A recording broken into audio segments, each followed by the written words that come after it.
नमस्कार दोस्तों, आप देख रहे हैं नेशनल दर्पण। मैं हूं आपके साथ विकास सहलावत। इस वक्त आज हम रोहतक हैं। आपको आज हम मिलवाते हैं एक ऐसे इंसान से जिसने जाट समाज में कुंवारापन दूर करने का बीड़ा उठा लिया है। जी हाँ, जसवीर सिंह मलिक। बहुत बहुत नमस्कार और आपका आभार, आप यहाँ पधारे। जी सर, आपने जो अंतर्राष्ट्रीय जाट रिश्ते निःशुल्क सेवा शुरू की है, उसका क्या पर्पज है? क्यों ज़रूरत पड़ी ये सब करने की? देखिए, आज के हालात में एक दूसरे से संपर्क करे बिना हम किसी से कोई रिश्ता कायम नहीं कर पाते।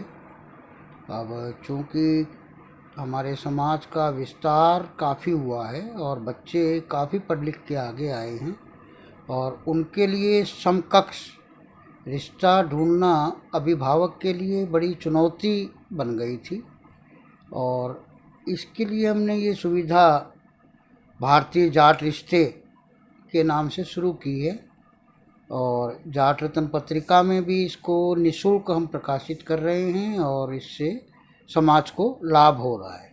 सर, आप पहले की शादियों में और अब की शादियों में क्या कुछ बदलाव देख पा रहे हैं? देखिए, बदलाव तो जब शिक्षा आती है तो डेफिनेट जागरूकता बढ़ जाती है और जागरूकता बढ़ती है तो हमारी अपेक्षाएं भी बढ़ जाती हैं और उन अपेक्षाओं को पूरा करने के लिए हम लोग बेहतर से बेहतर विकल्प का प्रयोग करते हैं। भाई, कहाँ हमें अच्छा रिश्ता मिले, कहाँ हमारे बच्चे का अच्छा जीवन साथी हो जो अच्छा भविष्य बना पाए। सर, अब तक आपका संगठन किस प्रकार के आयोजन कर चुका है इस तरह की सेवाओं के लिए?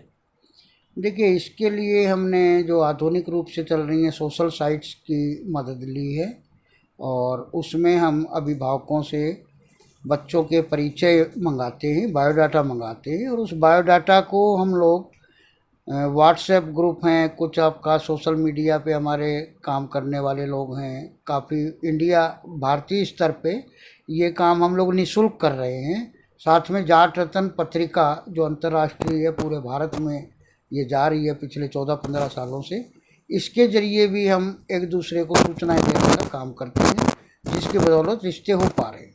सर, पहले एक समय था जब जो शादी की जो एज होती थी वो 18 या 20 तक कर दी जाती थी। आज लड़के या लड़की 30-30 तक टप जाते हैं एज से, तो उस पर क्या कुछ कहोगे?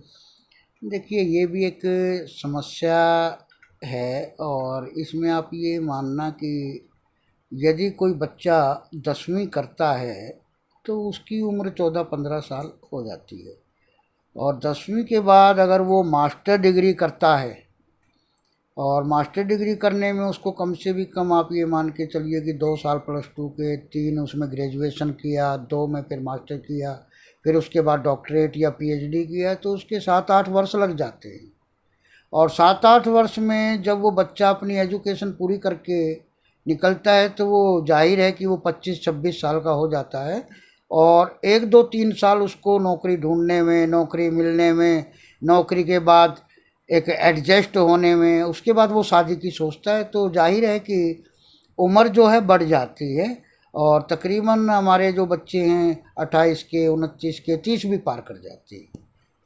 सर, समाज में आज मानसिकता, अगर बेटी घर में पैदा होती है तो उसको एक बोझ की तरह देखा जाता है, ऐसा क्यों? देखिए, बेटियां अब बोझ नहीं रही हैं। बेटियां तो ये है कि जिसके घर भी बेटी जाएगी और वो 4 पीढ़ियों का भला करती है बेटी। और बेटी अगर पढ़ी लिखी है तो आजकल बेटा बेटी में कोई ऐसा फ़र्क नहीं है। मैं तो ये मानता हूँ कि जितनी माता पिता की सेवा बेटी कर सकती है उतना बेटा नहीं कर सकता। सर, जब बेटी घर में पैदा होती है, उसके पैदा होते ही उसकी शादी के लिए कुछ जोड़ने लग जाते हैं। एक पिता को दहेज का जो डर होता है वो सताता है, इस पर क्या कुछ? देखिए, इसके लिए एक हमारा परिवेश, हमारा समाज, हमारा रहने सहने का तरीका भी एक जिम्मेवार है।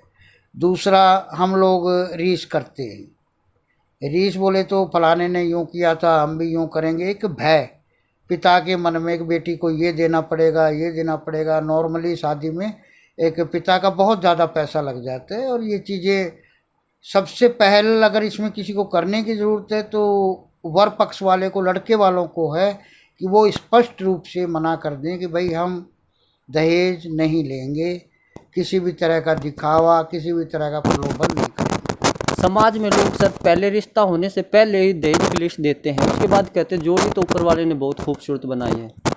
देखिए, ये इस तरह की लिस्ट मेरे हिसाब से उचित नहीं है। आप केवल बच्चों को आशीर्वाद दीजिए, और अगर बच्चे सक्षम हैं तो अपने आप वो सब कुछ बना लेंगे। आज का समय ऐसा है, किसी दूसरे के दिए लिए से, दहेज से कभी भी आपका जीवन नहीं चल सकता, और एक दूसरे की रीस करने से भी हमें बचना होगा। ठीक है, हर माँ बाप सक्षम नहीं होता, लेकिन मैंने ये देखा कि पिता जो है, माँ बाप जो है, कर्जदार हो जाते हैं। अब बेटी की शादी के लिए कर्ज उठाना पड़े तो मैं तो उचित नहीं मानता कि कर्ज लेके शादी की जानी चाहिए, ना ही ऐसी शादी करनी चाहिए। हमेशा योग्यता को, परिवार को और गुणों को आप प्राथमिकता देंगे तो ऐसी समस्याएं दूर हो जाएंगी। पहले जो शादी होती थी सर वो दिन में निपटा दी जाती थी, लेकिन आज रात की शादियों का जो ट्रेंड चला हुआ है उसके बदलाव पर आप क्या कुछ कहोगे? इसमें वाहियात के खर्चे हैं, दिखावा है, और दिखावे से आप ये समझें कि रात की शादियों में लाइटिंग पे खर्चा अतिरिक्त हो जाता है, शोर शराबे पे, डीजे पे ज़्यादा खर्चा हो जाता है। इसी तरह से जो जगह हम लेते हैं, बैंक्वेट हॉल है या कोई फार्म हाउस है, उसमें ज़्यादा खर्चे हो जाते हैं, और महज 2, ढाई, 3 घंटों की शादी पे लाखों रुपए बर्बाद लोगों के हो जा रहे हैं। इससे भी बचना चाहिए। और अब जिसों की लॉकडाउन आ चुका है, सरकार ने भी ये हिदायत दी है भाई 50 आदमियों से ज़्यादा की शादी मत कीजिए, तो ऐसे लोगों को करना चाहिए, इससे खर्चे घटेंगे। जैसा सर आपने कहा शादियों पर बाएं हाथ के जो खर्चे हैं वो नहीं करने चाहिए। जो लोग, कुछ लोग ही होते हैं समाज में जो हाई प्रोफाइल होते हैं, इस तरह के खर्चे करते हैं, उन लोगों का क्या प्रभाव उन गरीब लोगों पर पड़ता है फिर? देखिए, जैसा राजा वैसी प्रजा, और कोई अगर समर्थ है और वो कुछ खर्चा करना ही चाहता है तो वो बच्चों के रोटी रोज़गार पे, उनको अच्छे कामों पे, समाज के अच्छे कामों पे खर्च कर ले। ज़्यादा नहीं तो अपने बेटा बेटी के नाम से कोई अच्छी योजनाएं चला सकता है, किसी स्कूल में किसी को स्कॉलरशिप दे सकता है, कोई प्याऊ लगवा सकता है, कोई हेल्थ में जो स्वास्थ्य चिकित्सा में अच्छी मदद कर सकता है। किसी के पास पैसा हो तो उस पैसे को बच्चों के नाम पे खर्च करना चाहिए, और अच्छे ढंग से समाज काम में आए वो पैसा, तो अच्छा लगेगा। सर शादियों का जो तौर तरीका वो बिल्कुल बदलता जा रहा है, आजकल लव मैरिज भी ट्रेंड में, आप क्या कुछ कहो? देखिए, लव मैरिज तो पहले भी थी, अब भी हैं, और मैं तो ये मानता हूँ कि भाई जो परिवार नियोजित करता है उन रिश्तों की लंबी उम्र होती है। लव मैरिज के रिश्ते अच्छे तो हैं, लेकिन आपने ये भी देखा होगा कि ज़्यादातर जो ये छोड़ा छाड़ी के, तलाक के जो मामले हैं, लव मैरिज में ज़्यादा आ रहे हैं, और इससे क्या है कि एक परिवार भी ढंग से नहीं जुड़ पाते। कई बार क्या है कि परिवारों की इच्छा के विपरीत लव मैरिज होती है। हाँ, लव मैरिज कीजिए, बहुत अच्छी बात है लव मैरिज करना, लेकिन दोनों परिवारों की सहमति से अगर लव मैरिज हो तो इससे बढ़िया शादी का विकल्प हो नहीं सकता। सर अब आपने जो बीड़ा उठाया जाट समाज के लिए रिश्ते निःशुल्क करवाने का, तो अब मान सकते हैं कि जाट समाज में कुंवारापन दूर हो जाएगा?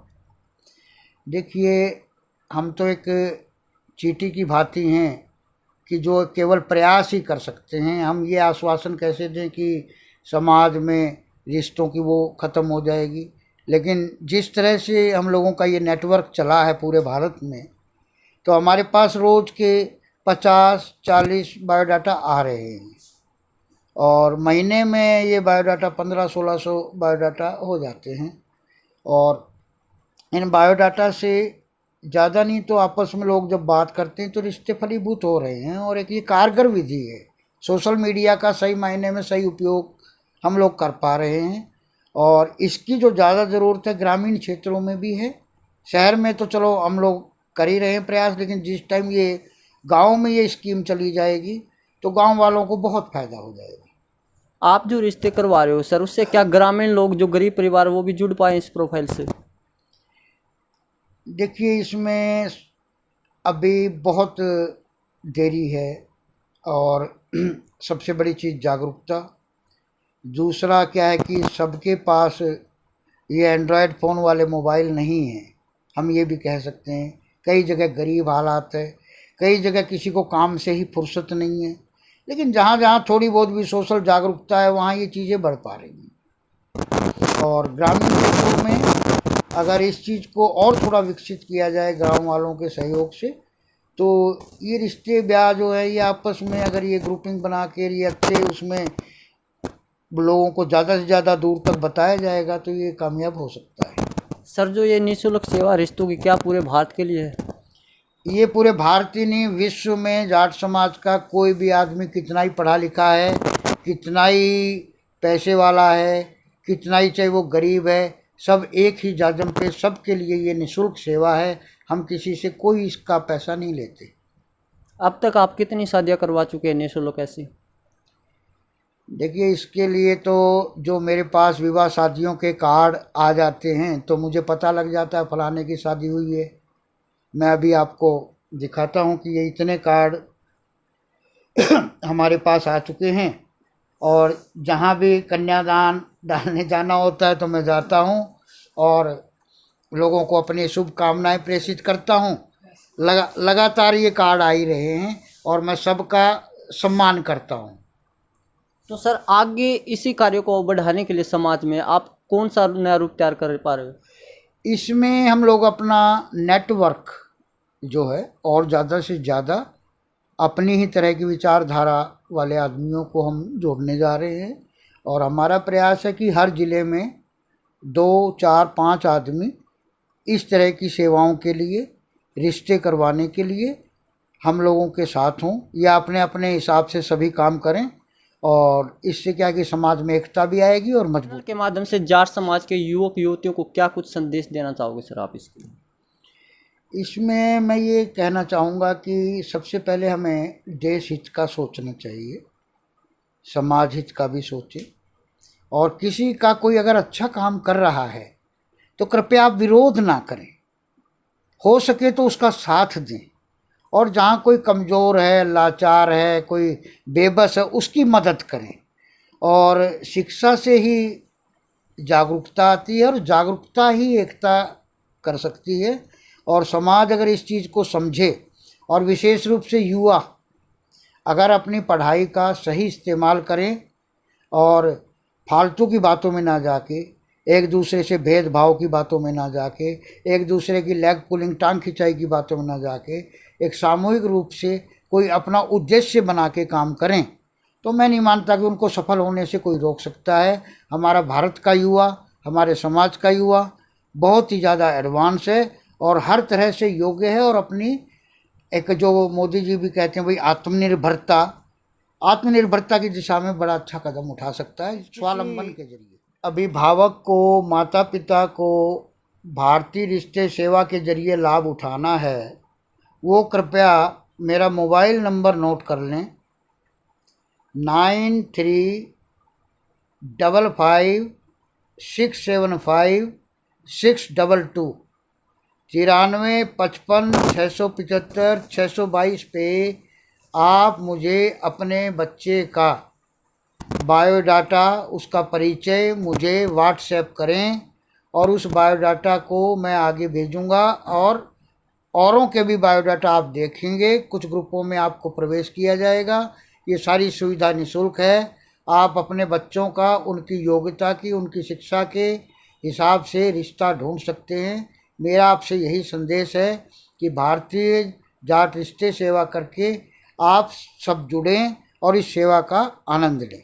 तस्वीर सिंह मलिक न जाने कितनी बेटी और पिताओं के लिए एक आशा की किरण बनकर सामने आए हैं।